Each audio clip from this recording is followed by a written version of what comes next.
Welcome to STV life. நம்மளோட சேனலில் வரிசையாக இந்திய குடியரசுத் தலைவர்களோட வாழ்க்கை வரலாறை பார்த்துக்கிட்டு வரோம். அந்த வரிசையில் தொடர்ந்து 8 குடியரசுத் தலைவர்களோட வாழ்க்கை வரலாறை பார்த்துருக்கோம். நீங்கள் இன்னும் அந்த வீடியோஸ் எல்லாம் பார்க்காம இருந்தீங்கன்னா இந்த வீடியோவை பார்த்துட்டு போயிட்டு கண்டிப்பாக செக் பண்ணி பாருங்கள். இன்றைக்கி பார்க்க போகிறது 9வது குடியரசுத் தலைவர் சங்கர் தயாள் சர்மா அவர்களை பற்றி தான் பார்க்க போகிறோம். இந்தியாவின் மிகச்சிறந்த அரசியல் மேதைகளில் ஒருவரான நம்ம நாட்டின் 9வது குடியரசுத் தலைவர் டாக்டர் சங்கர் தயாள் சர்மாவோட முழு வாழ்க்கை வரலாறை பற்றி தான் நாம் பார்க்க போகிறோம். சாதாரண குடும்பத்தில் பிறந்து இந்தியாவின் முதல் குடிமகனாக உயர்ந்த இவரோட கதை பல திருப்பங்கள் நிறைஞ்சது.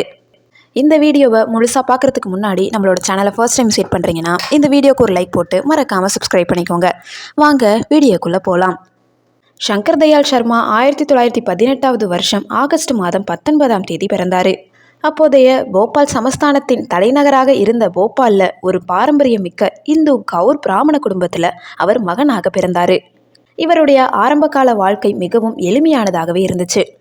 அவர் தனது ஆரம்பகால பள்ளி படிப்பை போபால்லையே முடித்தார். சின்ன வயசுல இருந்தே படிப்பில் மிகுந்த ஆர்வம் கொண்டவராக விளங்கினார்.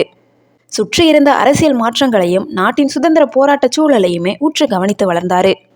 பள்ளி படிப்பை முடித்த சர்மா உயர்கல்விக்காக ஆக்ராவில் இருக்கக்கூடிய செயின்ட் ஜான் கல்லூரியில் அலகாபாத் மற்றும் லக்னோ பல்கலைக்கழகத்திலையுமே பயின்றார். அங்கே ஆங்கிலம், ஹிந்தி மற்றும் சமஸ்கிருதம் ஆகிய 3 மொழிகள்லையுமே முதுகலை பட்டமும், சட்டம் பயின்று சட்ட முதுகலை பட்டமுமே பெற்றார். அவர் 2 படிப்பிலையுமே பல்கலைக்கழக அளவில் முதலிடம் பிடித்து சாதனை படைத்தார். அவருடைய சமூக சேவைக்காக புகழ்பெற்ற சக்கரவர்த்தி தங்கப்பதக்கம் வழங்கப்பட்டுச்சு. படிப்பில் மட்டும் இல்லாமல் லக்னோ பல்கலைக்கழகத்தின் 3 முறை நீச்சல் சாம்பியனாகவும் அலகாபாத்தில் குறுக்கு நாடு ஓட்ட பந்தயத்தில் சாம்பியனாகவும் திகழ்ந்தார். அடுத்ததாக லண்டன் சென்ற அவர் கேம்பிரிட்ஜ் பல்கலைக்கழகத்தில் கூட்டாட்சி அரசியல் அமைப்புகளின் கீழ் சட்டமன்ற அதிகாரிகளின் விளக்கம் என்ற தலைப்பில் தனது ஆய்வறிக்கையை சமர்ப்பித்து அரசியலமைப்பு சட்டத்தின் முனைவர் பட்டமும் பெற்றார்.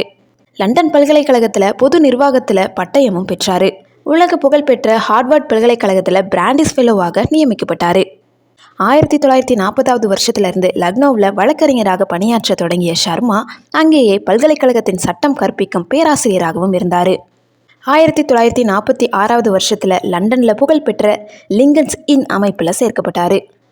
மேலும் 1946 வருஷத்திலிருந்து 1947 வருஷ காலகட்டத்தில் கேம்பிரிட்ஜ் பல்கலைக்கழகத்திலையுமே சட்டம் கற்பித்தார். பேராசிரியர் பணியை விடுத்து இந்திய தேசிய காங்கிரஸில் இணைஞ்சார். 1948 49 காலகட்டங்களில் போபால் சமஸ்தானத்தை இந்தியாவுடன் இணைப்பதற்கான மக்கள் இயக்கத்திற்கு தலைமை தாங்கினார். போபால் நவாப் இந்தியாவுடன் இணைய மறுத்ததால் நடந்த இப்போராட்டத்தில் தான் சர்மா கைது செய்யப்பட்டு 8 மாதங்கள் கடுமையான சிறை தண்டனை அனுபவித்தார். பொதுமக்களின் தொடர் அழுத்தம், சர்மா போன்ற தலைவர்களின் போராட்டம் மற்றும் இந்தியாவின் விபி மேனனின் அதிரடி தலையீடு காரணமாக நவாப் பணிந்து 1949 போபாலை இந்திய ஒன்றியத்தோடு இணைச்சார். அது போபால் மாநிலமாக மாறியது. சர்மா 1950 வருஷத்திலிருந்து 1952 வருஷம் வரை போபால் மாநில காங்கிரஸின் தலைவராக பொறுப்பேற்றார். 1952 வருஷம் நடந்த தேர்தலில் பெராஷியா தொகுதியிலிருந்து போபால் சட்டமன்றத்திற்கு தேர்ந்தெடுக்கப்பட்ட சர்மா போபால் மாநிலத்தின் முதலமைச்சராகிறார். அப்போது அவருக்கு வயது வெறும் 34 தான். மிக இளம் வயதில் ஒரு மாநிலத்தின் முதலமைச்சராகி சாதனை படைத்தார். 1956 வருஷத்தில் மாநில மறுசீரமைப்பின் போது போபாலையே மத்திய பிரதேசத்தின் தலைநகராக மாற்றுவதில் முக்கிய பங்கு வகித்தார். 1957, 1962 மற்றும் 1967 தேர்தல்களில் உதய்பூரா தொகுதியிலிருந்து மத்திய பிரதேச சட்டமன்றத்திற்கு தேர்ந்தெடுக்கப்பட்டார். கல்வி, சட்டம், பொதுப்பணி, வருவாய் என பல துறைகளில் அமைச்சராக பணியாற்றினார். குறிப்பாக சொல்லணும்னா கல்வி அமைச்சராக இருந்தபோது பள்ளிகளில் மத சார்பற்ற கல்வி முறையை வலியுறுத்தினார். பாட புத்தகங்களில் இருந்த மத சார்புகளை நீக்க உத்தரவிட்டார். 1969 காங்கிரஸ் கட்சியில் பிளவு ஏற்பட்ட போது சர்மா இந்திரா காந்தியை தீவிரமாக ஆதரித்தார். இதனால் கட்சி பதவிகளில் இருந்து நீக்கப்பட்டாலுமே இந்திரா காந்தி இவரை மீண்டும் சேர்த்து கொண்டார். 1971 போபாலில் இருந்து மக்களவைக்கு தேர்ந்தெடுக்கப்பட்டார்.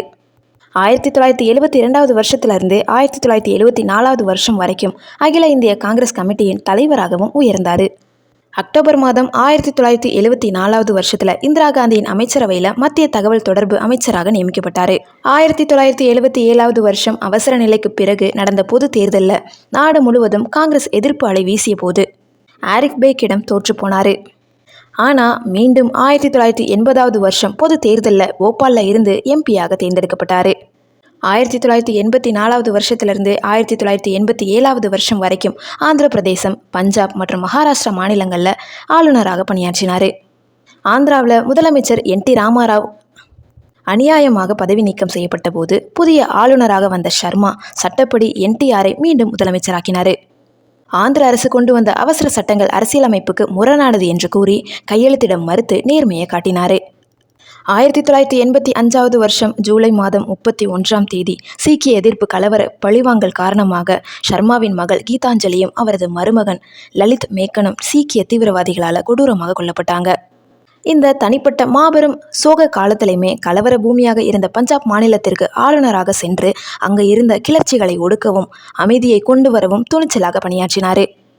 1987வது வருஷம் துணை ஜனாதிபதி தேர்தலின் போது தாக்கல் செய்யப்பட்ட மனுக்களில் சர்மாவின் மனு மட்டுமே செல்லுபடியானது. இதனால் இந்தியாவின் துணை ஜனாதிபதியாக போட்டியின்றி ஒருமனதாக தேர்ந்தெடுக்கப்பட்டார்.